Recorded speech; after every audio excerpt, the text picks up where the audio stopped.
The following is a presentation of the Eagles Sports Network. Worked with the U.S. women's national team, North Carolina, a lot of big name entities, and here you are at Carson-Newman. What's your message to the men's and women's soccer teams as you present to them today? My main message is I always want to help student athletes develop and reach their excellence on and off the field. That always starts with self-assessment, self-reflection, being able to hold yourself accountable first. And then how do you help hold your teammates accountable, hold your teammates to a standard? The other thing is a lot of athletes are very motivated, student athletes in college. They say they want to win a conference championship. They say they want to win a national championship. And I'll always throw it back on them and say, that's desire. But really what gets you to reach those goals is your commitment level. Yeah. So how committed are you? And commitment is hard. It's difficult, it's frustrating, it's not fun, it's very uncomfortable, but in that uncomfortable state is where the most growth happens. So while I'm here, I want to make them uncomfortable, I want to challenge them on and off the field, and I want to see how they're going to respond individually and collectively, and so that's my main goal for today. Obviously, you've had success in your own athletic career playing soccer. Is that one of the easier sports to relate to, having been to a couple Final Fours yourself? It can be actually probably the most challenging for me because I almost know, not that I know everything, but I almost know too much. It's almost too close to my vest, and I'm not a coach, and I never want to overstep those bounds. Mm-hmm. So I really want to focus on the emotional, psychological, social aspects of development. And every now and then I'll catch myself leading into maybe a little coaching, and I have to check myself.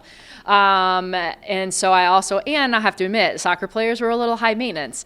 And so it's sometimes easier to work with other sports and student athletes, and especially some of the individual sports like golf and tennis, where typically the student athletes tend to be a little more self-analytical, hold themselves accountable maybe to a fault, or tend to be more perfectionistic. When you play on a team sport, sometimes it's easier to blame others rather than look at yourself. So I love working with soccer. However, sometimes it can be more challenging than other sports. When you say make someone uncomfortable, sure. What do you mean?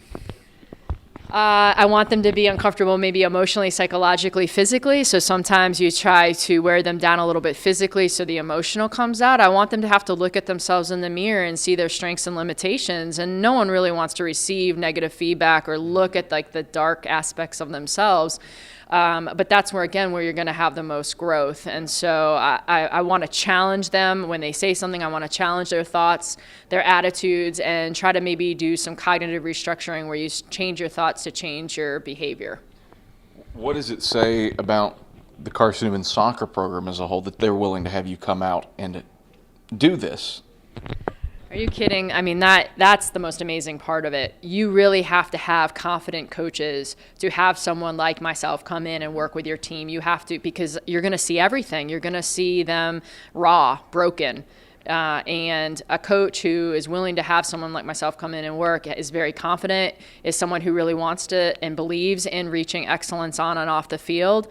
And so it says a lot, because there's a lot of programs out there that will not let a performance psychology consultant come in and work with the team. And so it says a ton about this institution, especially since it's very faith-driven. I think it also speaks very highly to that, is saying we really want to help our students emotionally, spiritually, psychologically.